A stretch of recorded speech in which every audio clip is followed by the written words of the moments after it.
Today we're talking about multifamily investing with Reed Goossens. The reason I moved to the US was to chase a girl because she was obsessed with the Aussie accent. So here we are. 2 weeks fresh off the boat, I was at my first real estate investment association. And I remember catching the Greyhound bus up to Syracuse on a Saturday morning. He'd be on the ground for like 2 hours, all while still working a full-time job. I went from doing those couple of triplexes and duplexes, flipping a house. And over the past 10 years, I've established a syndication company. We've done nearly $1 billion in assets to date. You're not backing the horse, you're backing the jockey. When things go bad, and they will, who's gonna be there to fight for your money? We're about to dive in and get a lot more details from him on how he got here, what his story is, and how he built the multifamily portfolio that he has. Definitely a very unique story, and the first Australian that we've had on the podcast. So personally, I'm a huge fan of the accent. It's one of my favorite accents in the world. I think that a lot of Americans are like obsessed with the Australian accent for some reason. I don't know if you guys feel the same way about Americans, but Americans are like really obsessed with Australian accents. I don't know why. Yeah, mate, thanks for having me. Yeah, I just jumped straight into it. But yeah, you're right. Americans do have an obsession with Aussie accents. And the reason I moved to the US was to chase a girl because she was obsessed with the Aussie accent. So here we are. That's so funny. Oh my God. I didn't know that. That's so funny. Yeah. See, it has truth to it. It worked out. I've got the ring on the finger and everything. So, Oh, yeah. wow. Holy cow. Congratulations. How did you guys meet each other? Actually, going to date myself a little bit. We were backpacking in Europe in 2009, and I was working on the super yachts. For those people who are familiar with below deck, before below deck was cool, I was a deckhand, and I had a weekend off, and we went to running of the bulls, and then went down to San Sebastian. We just met on the beach, and this was back in the day where sort of Facebook was in its infancy. We kept in touch. I quit the boat, went backpacking throughout the US, landed in Los Angeles. I was like, hey, you're cool. And she's like, guess what? I got accepted to an Australian university, and she moved back to Australia for a year, and we dated, and then we moved back to the US. So what? Yeah. That is crazy. IRL, right? For all the youthful people listening in real life. I can't believe that. That's such a unique way to meet someone. There needs to be a documentary one day on Netflix. Maybe, exactly. So you came to the US. How old were you when you moved here? 26, going on 27, I think I was. Okay. Yeah. And I'm curious, what did your life look like growing up in Australia? Is real estate investing a thing in Australia? And overall, how would you kind of describe the way that you grew up, what you experienced? And I'm really curious if real estate is something that you were exposed to earlier, or if it's something that you discovered after you came here. Yeah, so it was the former. After that backpacking trip, right, and I lived in London for a period of time, lived in the south of France, and then met Erica, and then moved back to Australia. My background's in structural engineering, so I was this young civil engineer, structural engineer. After having an incredible 2 years away, living abroad, working abroad, I was like kind of down the dumps. I'm like, how do I get to live my life? And that's when Rich Dad Poor Dad, I picked up that book, and that really started this planted the seed. Now, my dad had always been in real estate. He's just a school teacher, but he had built some wealth for himself by investing in real estate. And real estate in Australia is one of the biggest investment assets that one individual can own. Like the joke is it's holes and houses. Like we dig holes for mining because we're a big mining country, but we've also got houses. And to the point where it's a little unsustainable in my view, where the pricing has gone and how the government has sort of propped it up. And I'm not going to get into the political sphere of it, but just understand that I did get the itch started in Australia. And then when I moved to the US, I had to sort of change just a little bit of my mindset. But think about Australia like a Los Angeles or a New York or a coastal city, high value, like high growth, cash flow doesn't really work. We don't have these like secondary markets where you can get good cash flow. The majority of your investment portfolio is negatively geared, which means, if you're a W-2 employee in Australia, you're coming out of pocket to bridge the gap between your rental income on your house and the mortgage, or it might just break even. And so think of it like an LA or a New York market type of scenario. Okay, I didn't realize that. I thought maybe there'd be some smaller parts where you could do that. So after coming to the US, you've got the education as an engineer. Um, what were you starting off doing for work here? Were you working as an engineer, and how were you starting to get kind of Yeah. exposed to real estate investing, especially on the active side? Yeah, so door knocked in the we rocked up without a job. Door knocked until I got a job as a civil engineer, and then really was fresh 2 weeks fresh off the boat. I was at my first REIA, Real Estate Investment Association clubs, and they're hugely big shout out to the REIA Association. Like just great resource of just something that doesn't exist in Australia like it does here. The sort of the network that every major city you can go to, you can tap into these awesome resources. And this was 2012, right? So it wasn't that was your go-to if you were in Atlanta or if you're in LA, you'd go to your local meetup REIA. And through that, met some people. And then really within 6 months of being here, I had bought my first property in upstate New York because I had a little bit of cash, like that 40 or 50 grand that I'd saved, and I wanted to get started.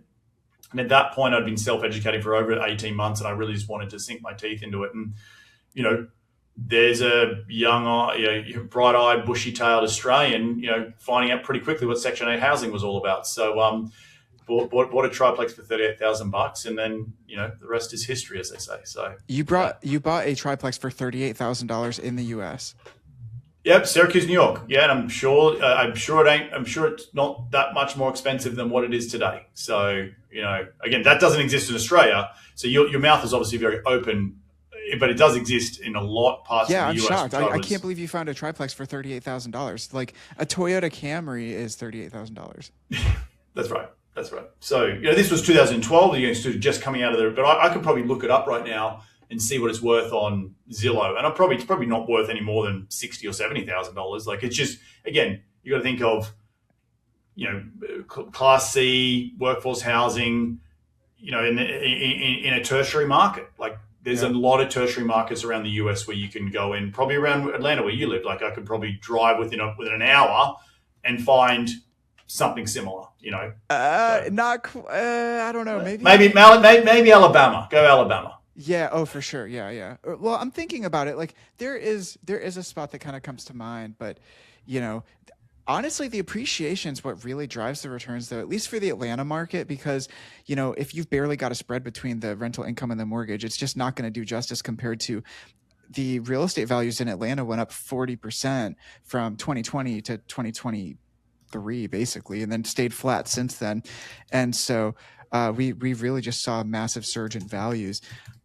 So do you feel like the triplex that you bought kind of set the stage for you to get into larger multifamily assets? Were you learning the fundamentals of, hey, I could see what these numbers look like. I could see that I've got to allocate this much towards, the expenses and managing it. And I'm starting to get a feel for finding tenants. Yeah, like it was just, I had to get started, right? You don't get to deal number 10 without doing deal number 1. And it was more to do with what could I afford at the time, right? And all I could afford was this triplex, and I couldn't get any financing because I was a foreigner, fresh off the boat. And, so they won't give you financing if you're from Australia. Well, they do, but you got like anything, you got to establish credit, right? I was 6 months here. I eventually was able to refinance a little bit of money out and buy a second duplex in Syracuse. And we're talking $600-700 for rent at that time per unit. So at one point I had 5 little units in Syracuse. I then went on to do a fix and flip in Philadelphia. This is all while still working a full-time job. And I remember catching the Greyhound bus up to Syracuse on a Saturday morning. Take 4 hours to get up there. You'd be on the ground for like 2 hours, get on the Greyhound bus back, and be back by like 6:30, 7 o'clock at night. And, the broker would pick you up and go take you for a drive around. So, it was just more of a function of where I could afford to buy. And so then over the past 10 years, I've established a syndication company. We've done nearly $1 billion in assets to date, and in terms of acquisitions as a fund manager. And I have personally benefited from the Jobs Act that changed in 2012, where people can start investing directly with sponsors. And we've had a golden decade of a run up and done really, really well. And now we're in a bit of a correction, but it's a good buy. It's a good time to be buying right now, in my opinion. So many good questions on this. So, were you like the general partner that was going and buying and acquiring and doing these deals on the GP side and raising money in syndications, or did you create like a fund and then you were able to pull in money from investors and your fund was investing in these different deals that other GPs were running the deals? Yeah, so it's always the former, right? Like getting your first big deal done doesn't just happen. It's like, it is pooling money, it is partnering with other folks who are co-GPs with you. Hey, you found the deal, you can raise a bit of money, I can raise a bit of money. Maybe we need a third person to help us, raise a little bit of money. Like you just cobble it together to make it happen, right? And, agency lenders or any bank is not going to just lend hey, how many big multifamily deals have you done? None. We need to bring in someone part of the GP team who can show like, oh yeah, I'm going to be like sort of overseeing the whole thing. So the first couple of deals were very much like jerry rigging it together. And even to this day, we still don't have a fund. We still do deal by deal, but we raise it deal specific. And for those folks who aren't familiar with what the syndication world is, it's think of it like an aeroplane, right? A Boeing 747 get from LA to Atlanta where you live would cost me as an individual a lot of money, right?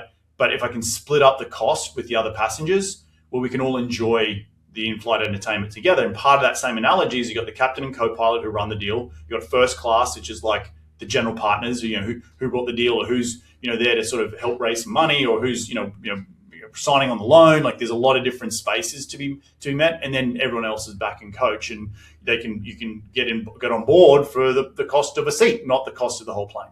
Yeah, I like that analogy a lot. I heard it once in the past year and I was like, I think that is, there's other things that work that way too. I think that some pro sports teams kind of work that way.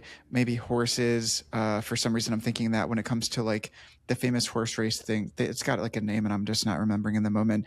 Kentucky Derby. Yeah. Like I think that there's some kind of way that you can have some kind of syndication type structure for that. And someone else would have to add clarity on that in the future. But yeah.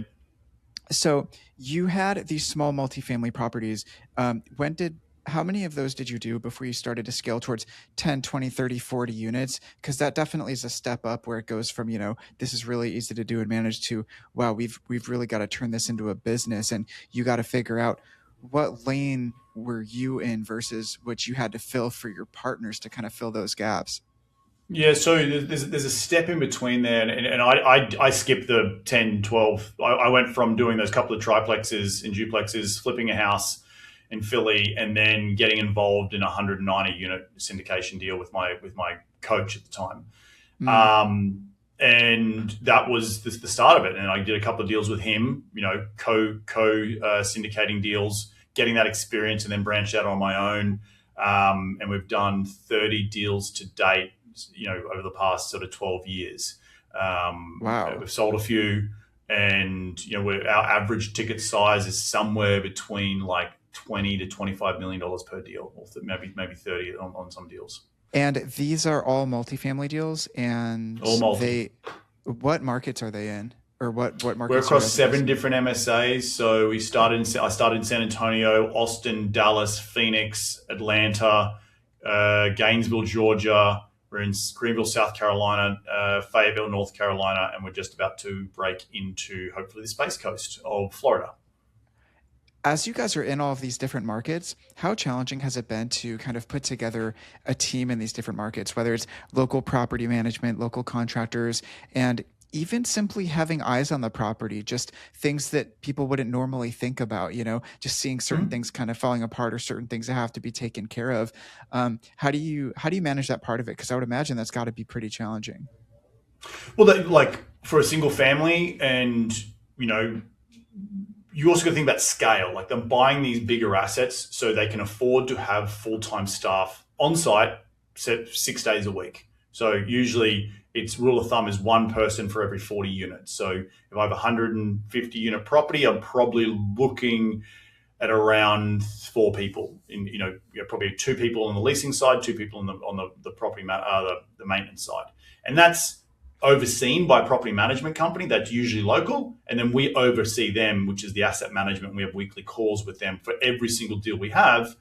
and I have asset managers who work directly for me. We're like the puppeteer, right? So they're the puppet, we're the puppeteer. So they handle the day to day. They handle the complaints and tenants bitching and moaning and all that sort of stuff, collecting rents, and then we make sure they're meeting KPIs for us, and then we do quarterly site visits to make sure that the asset is up and running. In terms of general contractors, we build out those relationships in every single market, but more as we're sort of gone from like west to east across the country, I have brought my Texas GC. I flew him out to Greenville, South Carolina to start a $2 million project. And for 6 months, he had a crew living on site. And then once he sort of got up and running and he could step back, we got a local people in to sort of finish off the job. So I come from the world of ground up to construction, as a structural engineer. So managing large projects, remotely is not uncommon. And frankly, how a lot of business is done. Like a lot of the big boys don't live in their big boys and girls, they don't live in the markets that they live in New York City or Los Angeles, and they have thousands of units across the country. So it is a playbook, it is a system, it works, and it's scalable. I think a lot of people think that if they just find a multifamily deal that looks good on paper, that they would buy it and it would work. But that's definitely not true because they've none of the fundamental knowledge. And you mentioned that you had a coach. What kind of things did you have to learn and understand before you were able to go take down a $10 or $20 million multifamily building? Yeah, like let's not just sugarcoat how long it took to get that first one done by myself, right? It's reputation. It's looking at a lot of deals. Like you go into any market, the beauty about real estate is that a lot of data is online, and you can do a big desktop study from whether it's single families all the way through to multi-million-dollar deals. If you just keep underwriting deals, sign up to all the major brokers, get their deal flow, see deals, underwrite, see deals, underwrite, see deals, underwrite, you're going to get a very good sense of cost of to run deals, what cap rates they are, what rental prices they are. And you need that callus on your hands, like going to the gym, in order to build confidence to say this is a good deal, right? And that takes time. There's no magic bullet for that. And I've done that on every single one of markets we've built out. We look at 500 deals a year at RSN. We've got a whole team, a full-time underwriting team that's in India. It's overseen by my chief investment officer. We've broken it down to how many deals I've got to look at a day in order to submit offers. And of those 500, we obviously don't. A lot of them are garbage. But the reason we've had to spread out over multiple markets is because we needed more deal flow to see more deals. So as you start to build your systems in one market, you can apply that to multiple other markets. Do you have kind of like a buy box of, at least the core metrics that you guys are really looking for, and you're like, this is in our strike zone, so that you analyze 500 deals a year? I don't know how many you buy. I'm guessing it's a handful, or maybe it's 10 or 15 or something. But no, not even that much. Not even that. Wow. So maybe 1%. Oh yeah, less. Wow. We look to transact on between 3 to 4 deals a year. Okay, so 0.5 to 1% of what you guys analyze actually turns out to be a deal. What do those deals have in common that the other deals don't have? Well, so you got to understand there's competition, right? Like we see deals that we love. Like, so out of those 500 deals, we probably boil it down to say 50 that we really like. And 500 is on the extreme end. That was a peak of 22, 23. Obviously there's not as many deals. It's hard to find deal flow right now. But let's just use round numbers, right? So let's just say we're looking at 100 or 150 units deals a year. We would probably like about 25 to 30 of them. We'll tour all those 25 or 30 of them. We'll submit offers, but we may not win, just because multifamily it's a competitive, particularly on good deals. When you know what a good deal is, you're going to have a big bench of other bidders, and at some point, you either get outbid or you just can't get to the numbers that they work. And that's, you can usually, that's why you go through so many deals, because you might look at a deal and they say, I want $20 million. I was like, well, I think it's worth 16. Like, I don't want to offend you, Mr. Broker, but I'm just not going to offer. Like, it's just not, I own 3 or 4 other deals in this market. I know what this is worth, and ain't worth 20. Come back to me if you get closer to 16. You know what I mean? Like, and you might have some bloke who's got a 1031 exchange. He just needs to buy it at $20 million. Well, good luck to you. You know, like Got it. we can't be that buyer, right? So we're not trying to be the biggest, 10, 20,000 units. We're just trying to do, buy 4 deals a year, sell 4 deals a year, like that, in that sort of $15 to $25 million range. And you've been doing this for a while now. You've gone through a couple different cycles here. What kind of realizations did you have when you kind of encountered, floating rate debt and what can happen as interest rates change? Yeah. Look, that's we were all talking about the peak in 2022. I know it's a hit in Atlanta. I think if you take one step back and I've talked a lot about this on recent podcasts, my 2 cents of the world, for whatever it's worth, you can take it or leave it. There's been a number of iterations that have happened in the last 10 years, 12 years, right, since I've been established. First one, Jobs Act. We already talked about that. That was a big change in how private equity is raised. And there's a lot of money, a lot of diversification risk, big players, including insurance and institutions, coming into a space that was an alternative asset, right? That didn't look, it was sort of deemed differently. And then you create a direct path to sponsors. A lot of retail money came in the space. You then add on things that happened, low interest rates, right? Coming out of the crash of '08. You then layer on top of, that the sort of the hype around it, the online education and the way in which we market, blah, blah, blah. And I remember being at conferences, walking around going, wow, there are thousands and thousands of people. Like we used to send out emails and raise millions of dollars with one email. It was insane. And so the syndication world was new and in its infancy. Today, this is going through a bit of a recession. And why, right? COVID was a massive issue, right? We all know about COVID. Stimulus money, not getting political, whether right or wrong, caused inflation. It also caused household deformation in my mind. When people with COVID didn't want to live with someone who gets sick, they got a little bit of money in their pocket. I don't live with mum and dad or my housemate. I can go get a 2-bedroom.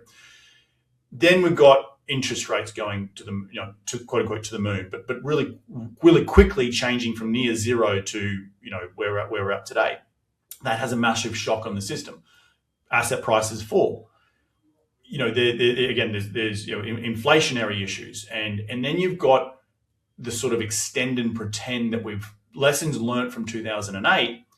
That 2008 was very like a hard reset. Today, we've got a lot of banks at direction from the Fed saying, hey, do work with your borrowers. Don't just foreclose on. And so it's created a bit more of a longer U-shaped recovery. So we definitely hit the bottom, but we're sort of still at the bottom. You know what I mean? Because of it's sort of like a slow moving train wreck. And then the other thing to sort of sprinkle on top of it, which I really think has an outweighed impact, has been technology. Like 10, 12 years ago, I used to have to call my comps to see what they're renting for. Today, with AI, I can click of a button, I can see exactly who rents for what. So the barrier has come down a lot. And I think I'm a pretty good operator, but it doesn't, like, we're all using the same technology now. I can't say that I'm a better operator than you. You know what I mean? Like, the game has become so institutionalized in how you go out and run these deals and get property management involved and all that sort of stuff. And technology has really been at the underpin of an industry that has been fundamentally probably allergic to technology. And so, and COVID really changed the game. So a lot of things I just said there. I'm going to pause, but that's sort of my 2 cents of how we've got to where we are today. And it is our first recession as a syndication, world, because we are feeling the pain right now.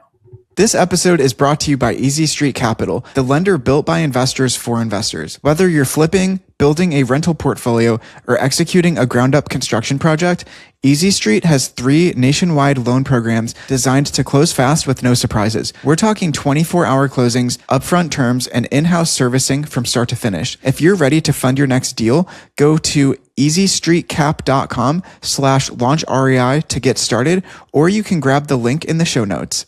Most real estate investors I know are overpaying in taxes simply because their CPA is reactive, not proactive. That's why we recommend TrueBooks CPA. They specialize in year-round tax planning for real estate investors, depreciation, cost segregation, entity structuring, and their clients are always surprised by what they were leaving behind. Do yourself a favor and find out what you're missing. Go to the link in the show notes and book a call with them. I'm kind of curious what your perspective is on if somebody is working their job in corporate America right now and they want to replace it with multifamily investing, it seems like a lot of the people that we've interviewed, they either did flipping and then they pivoted into multifamily because they knew how to renovate and improve properties. Or maybe if they did have a corporate job, they learned the fundamentals of multifamily investing and they did a deal or two, or maybe even three while they still had their job. And then they scaled to bigger ones.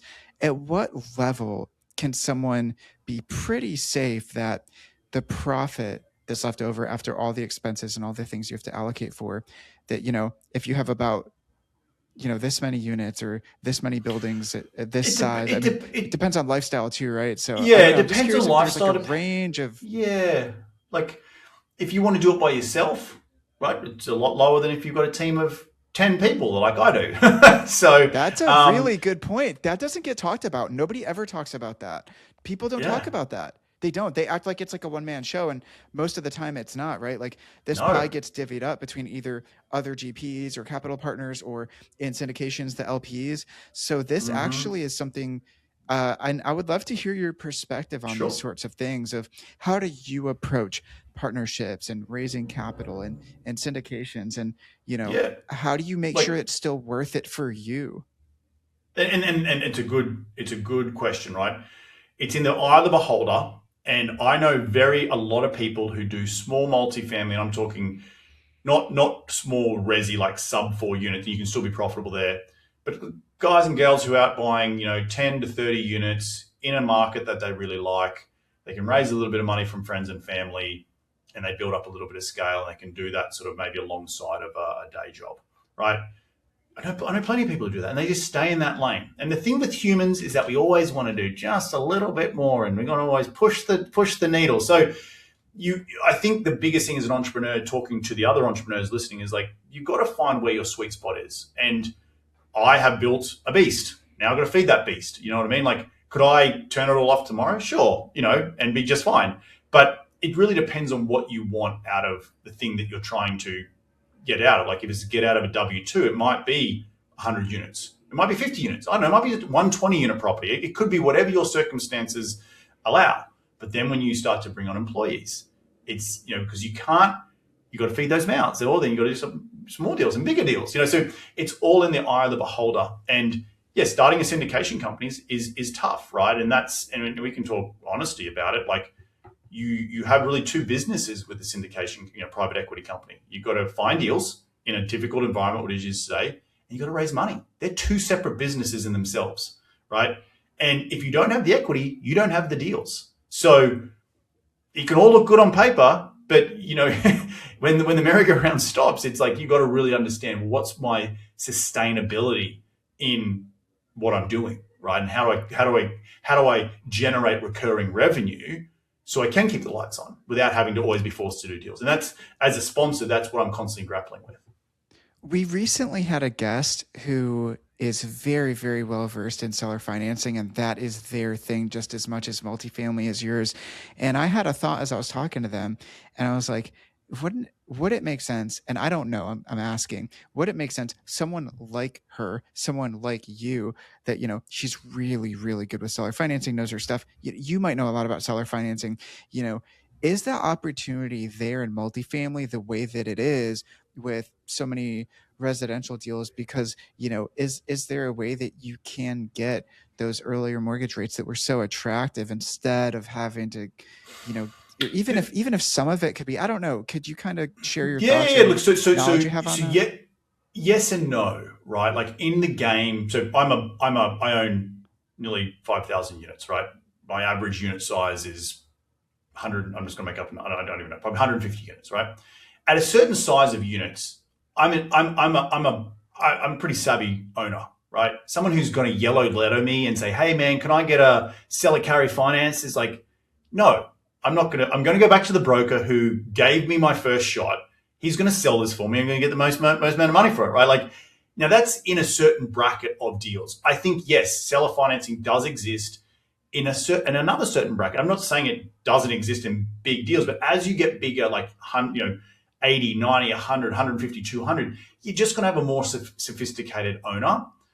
Doesn't mean it's Got not it. off the table. It just means it's probably harder to come by. Where if you're sort of Okay. doing in like that sub 50 units, you might find someone who's owned it for 20 years and they're like, they own it free and clear and they want to have a conversation. They're tired of it. They don't want to hand it on to the kids. That's when you can start getting those juices flowing. So I think it's horses for courses. You've got to use certain tools when the time calls for it. And in my viewpoint, under 50 is probably where you're going to find most of the juice. Did you say horses for courses? Yeah, horses. Different horses for courses. You're gonna have to. Yep. You're gonna have to fill me in. I have no idea what that means. If you're in the racing term, you've got heavy tracks and dry tracks, and you've got a horse that can run really good in a heavy track, or you've got a horse that can run really good on a fast track. It's like they talk about got it. Yeah, Got it. yeah. Okay. I was like, I have never heard that before, and I have no idea what that means. Thank you for filling me in on that. Um, it does seem like there's kind of these different areas of specialty. And so it's been interesting to talk with some of these different operators around, they have different skill sets and competencies in different areas, but one person, it seems like, can't be good at every area, right? So from your perspective, what are the major categories of work and competency for Yep. this space? So I'll give you an Yep. example and you can fill in any blanks I have, but it seems like there's a handful, whether it's 3, 4, 5, but it seems like one is capital raising, one is finding the deal, one is operating the deal in terms of like improving it and renovations and construction. And then one is like the business side of managing the deal, like property management and things like that. I don't know if there's more or less. It seems like No, that's roughly those four-ish. Yeah, three or four. You could probably group a couple of those together, like equity and finance, like because there's finding equity, but then there's also the financing on how you finance the deal from a debt perspective. Because you mentioned before floating rate interest rates, understanding what that means and is that going to add risk to your deal or not? Like you have a debt broker for those reasons, right? There's the management side, who's going to oversee the management of the deal and the property manager. And underneath that would probably be, at least on our side, like our asset managers run construction management and asset management. So they oversee the property manager, but they also then run the GC. And then you've got then probably one element you are missing if you're in the sort of private equity is sort of fund, we'll call it fund management, right? Or where you have to service your investors, making sure investor reporting goes out on time, the K1s, all that sort of stuff. That's another element. So keeping people informed about what's happening is nearly a full-time job in itself. So we're coming up to quarterly reports right now, and we're about to send out 15 quarterly reports. Luckily with the generation of AI, we've been able to, streamline that. But it's, for many, many years, it was literally writing hours and hours and hours of these quarterly reports to get out to investors. So yeah, there's a lot of elements to all of that. Do you think that you see things going in a direction where you might kind of have, the same people that are like the owners, the partners that on the GP side of this, maybe it's 2, 3, 4 people, and then that's just like the business. And then you guys do raise money in syndications, and it's kind of the same thing every time, because you've mentioned that you have, I think, different partners and different structures on different deals. How do you kind of see things going as far as like formalizing it as just like, this is the core team and we're going to do the next 20 deals together versus, I'm going to keep kind of customizing these? Yeah. So we, at RSN, my company, we have employees. And I built the company to a spot where it was just me at the beginning, right? It was me going out and saying, hey, Vince, you and I, let's go do a $30 million deal, and we'll bring in whoever we can. And as you do one deal, you do 2 deals, you do 3 deals. Okay, I probably need there's always going to be one captain of any deal you pull together. You need to sort of you need to row in a direction. And if you have too many cooks in the kitchen, it becomes silly. But back to one of your questions you asked earlier about the buckets. When you look for partners, and I've gone through partnership breakups, not every partnership works, and just understand that partnerships are for a specific period of time. It could be just for one deal. It could be for multiple deals. It could be for multiple years. So don't be afraid if things don't work out after the first deal. It's like, okay, things didn't work out. That's fine. We're still going to be adults about it and make sure we steward our equity to the finish line. But you also want to be partnering up with people who are a yin to your yang. Like, you don't want to be, you and I, if we're really both good at asset management, but none of us are good at capital raising, well, that's not going to work, is it? You know what I mean? You got to find partners who can sort of complement your downsides. And I've now got to a point where I've got employees who do that, but building out the systems, it was partners who would do that, right? We'd all take the risk, we'd all take a share of the upside, but you're responsible for cap raise, or I'm responsible for this, or you divvy up the controls. And that's with any business, right? Like if you go and start, I don't know, any business you have, you're going to have the person doing, the person finding, the person selling, whatever it might be. So it's just business 101. Do you feel like prices have bottomed in multifamily, or do you think that seller expectations? I keep hearing that. I've heard this for the last 3 years. Seller expectations are too high. They still want 2021 pricing, and they're just not selling. I would imagine at some point, some of them have to, and they have to sell in a way that's profitable for the buyer. So I'm curious if you're seeing pricing trending differently in different markets, or if it's pretty consistent. Is it still declining? Is it going up? Is it flat? What are you seeing in those areas? Yeah, each market's slightly different, but we have seen a range of discounts. Like, so we can just say 2022 was a peak. It may be a blip in the radar, on the graph, but it's still data you can measure to, right? That's the most important part. So we have picked up in the last 2 or 3 years to that peak. Similar vintage assets. So we bought an asset in Dallas. We bought an asset just recently in Gainesville, Georgia, just up the street from where you are, where 2022 pricing had it 30-40% above the price we got it today at. But there's a but. Multifamily is a function of income. Rental prices have also cratered in that time, right? So I might have bought it in 2022 at a 5.5 cap, but that was on rents that were $1,600, $1,700, $1,800, right? Today, I might still be at a 5.5 cap, but I've got rents at $1,300, $1,400, $1,500. Now, do they ever get back up there? Maybe, but that goes back to one of my things I said before. The stimulus money put a lot of money in people's pockets, and as an operator, I literally woke up overnight and my one bedrooms were renting nearly as much as my 2 bedrooms because of people were able to move out from one, didn't have to live with housemates or whatever. And that was silly, right? It was always, when you flood the market with a lot of money, your rents were going to go up and they're always going to come down. So one of the big things I learned about the effect of, again, not getting political, but the effects of stimulus money, I think it also had a good side to it, right, as well. I'm not saying it was all bad. But on the multi side, you're valuing an asset on a rent roll. If I'm looking, and I bought a deal in 2022, and I was like, look at all these rents. Whoa, this is great. Like, and we're going to bring all these other units up to these new rents that they just achieved. And we were doing that for a period of time. Then all of a sudden it turned off. And all of a sudden the supply hit the market and rents cratered. Like I believe across the Sun Belt, we are back at 2018 rental prices for 2018, 2019 rental prices. And those multifamily pricing, so back to what you asked me about the pricing, are also reflective of those times because it's a function of income. That's interesting. In Atlanta, rents are definitely not where they were in 2018. They're still, they haven't gone down much. Like I would say, I can tell you on my Georgia asset, my Gainesville, Georgia, like we had 3-bedroom units at $1,800-$1,900. Today, the local market can support $1,600. Interesting. Yeah. And for that product. Okay. Yeah. The product, the part of the city and things like that, and how close or far you are, there's a lot of variability to it, but that is really interesting. And I think that you also have a CPA roll-up firm as well, or something like that. Could you kind of elaborate on what that is, how that works, and how that plays into what you guys have with your business portfolio and what you're building? Yeah, sure. Look, we got to a point when, back to my sort of the analogy of the same side of coin, raising money, finding deals. And in 23, 24, parts of 25, it was a barren. No one was selling, no one was buying. And it's hard, if you're transaction based, you're a realtor, you understand, the sun weren't shining, so to speak.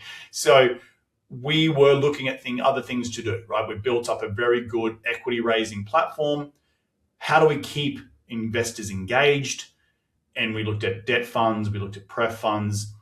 And a friend of ours who co-wrote this book beside me, 10,000 Miles to the American Dream, another Australian, he came back to America and was like, hey, I'm looking to do CPA roll-ups. And we've been looking to do something that was a little bit more cash flow focused and had a lot more arbitrage and ambiguity. I could talk for hours about that.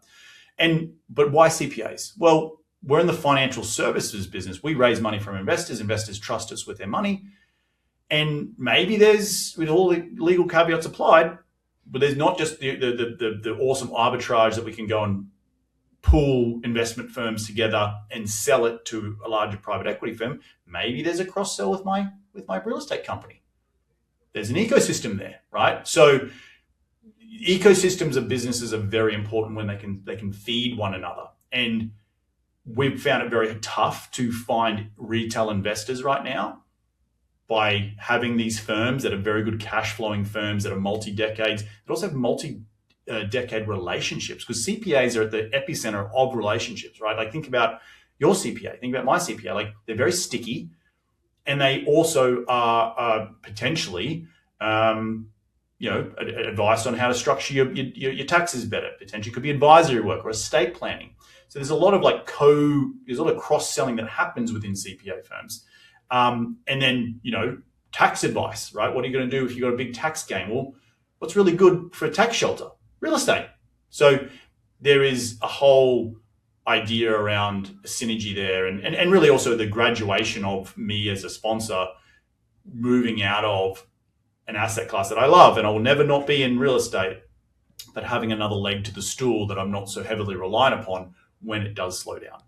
I think that's really, really smart. And I definitely can relate because having worked as a realtor for the past 7 years, if the market shrinks dramatically and there's way less transactions going on and it is market dependent and it can fluctuate with affordability or interest rates and things like that, then where can you get stable recurring cash flow? And some of that for me has been investing in syndications.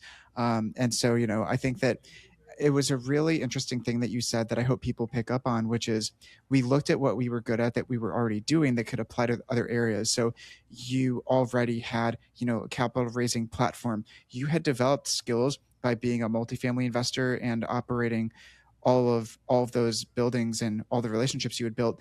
And you were like, what skills do we have that can apply to other things? And that would create stable recurring cash flow and be a cash flow business. So I That think that was serves that sorry to interrupt you. That yeah, serves my investor, because they were that's saying true. to Yeah. me, Yeah. they were saying Yeah. to me, I'm not interested in multi anymore. I'm just being burned. I'm getting whacked. And it was me who was selling this widget. Like, hey, you want this? You want this widget? Like, no, I don't want it. Like, at some point, it's like I've got to look at myself in the mirror and say, well, maybe it's the widget I'm selling. And since rolling out this CPA firm as it's the chicken to the salmon or the chicken to the beef. It's just another thing on the smorgasbord. The amount of conversations where people are like, oh, I'm overexposed in real estate, but M&A roll up, I'm actually got some money for that. You're like, oh, I was just having the wrong conversations with you. Yeah, and I think about it, I have a lot of relationships with multifamily investors, and I saw all of them kind of pivot to do different things. Some of them still did acquisitions here and there, but it was pretty far and few between. It seemed like there's a pretty big lull for a lot of them in 22 or 23 or 24, where they just didn't buy anything for 12 to 18 months, and it seems like a little of that's coming back now. But some of them switched to like assisted living or something like that, or Yep. senior care Yep. related things. That seems like that became a thing for some of them. Some of them, like you said, might have created some kind of debt or equity fund or something that's kind Mm-hmm. of more recession proof, but something that people can put money into. So there's a lot of different directions it seems like it can go. The last question that I want to ask you while we have you here today, and we'll certainly have you back in the future because there's so much more tactically that we can talk about how you guys are actually finding and operating these deals and what's working and Sure. what's not working. I think that we could do a whole nother episode on that. And we certainly can. But if someone's thinking about being an active investor or being a passive investor, who's kind of the right fit for each one, and what kind of questions might a passive investor might want to be asking someone that they're thinking about investing in syndications with? Oh, look, there's so many fantastic resources online. Just literally type into ChatGPT. What are the 20 best questions I need to ask my sponsor? But the biggest thing it boils down to is trust, right? You're not back to horse analogies, and sorry to keep bringing it back, but you're not backing the horse, you're backing the jockey. And Right. when things go bad, and they will, because if you're in this business for long enough, any business, not always smooth sailing. Who's going to be there to fight for investors' money, or at least you perceive is going to fight for your money? And that's really, really important for me, at least. And for those people, trust. It all boils down to trust. And so how do you build that trust quickly? It's through hearing my story. It's through aligning with the mission statements that I have and my values and all of my vision, and getting to know one another. And that's what we spend a lot of time on the equity side doing is storytelling, is talking about how we do things and operate, and how we view the world in terms of investments and where's it going, because people are entrusting us with their hard-earned cash, and we are stewards of it, and we've got to treat it with the utmost respect. And I treat it better than my capital, you know what I mean? Like, because it's their hard-earned cash. So I think at the end of the day, it's having that, having that trust and transparency, making sure there's a track record there, obviously, is really important. But also knowing that real estate's one of the few markets that you can see when the downturn's happening, when we're in it and when we're sort of coming out of it. And because it's not a race car. It's not like the stock market where it's like this. It's a bit more of a slow moving beast. And that's good, right? So if you're listening to these podcasts and you're educating yourself and you're going to meetups, you will be able to see and feel the sentiment in the room about where things are going. Is there light at the end of the tunnel? Are we too frothy? Where is that? Where is that right now? And I think for me, we were frothy in 2022, really frothy. I think we've hit the bottom and been on the bottom for a long period of time. There is some light at the end of the tunnel, but for powers to be, we'll see what happens. But it is a good time to be buying, and do your research, do your homework, underwrite 25, underwrite 30 deals in a market, so you really understand how things operate, because it's a business at the end of the day. Reed, we appreciate everything that you've shared today. Thank you so much. And we'll certainly have to have you back. So fantastic stories and a lot more to get into the next time that we have you here. Thanks a lot, Vince. If today's episode was useful, subscribe so you don't miss what's coming. We drop 2 episodes every week. And if you want to go deeper, join thousands of investors getting our free weekly newsletter at newsletter.launchrei.co, or check the link in the show notes. See you next time.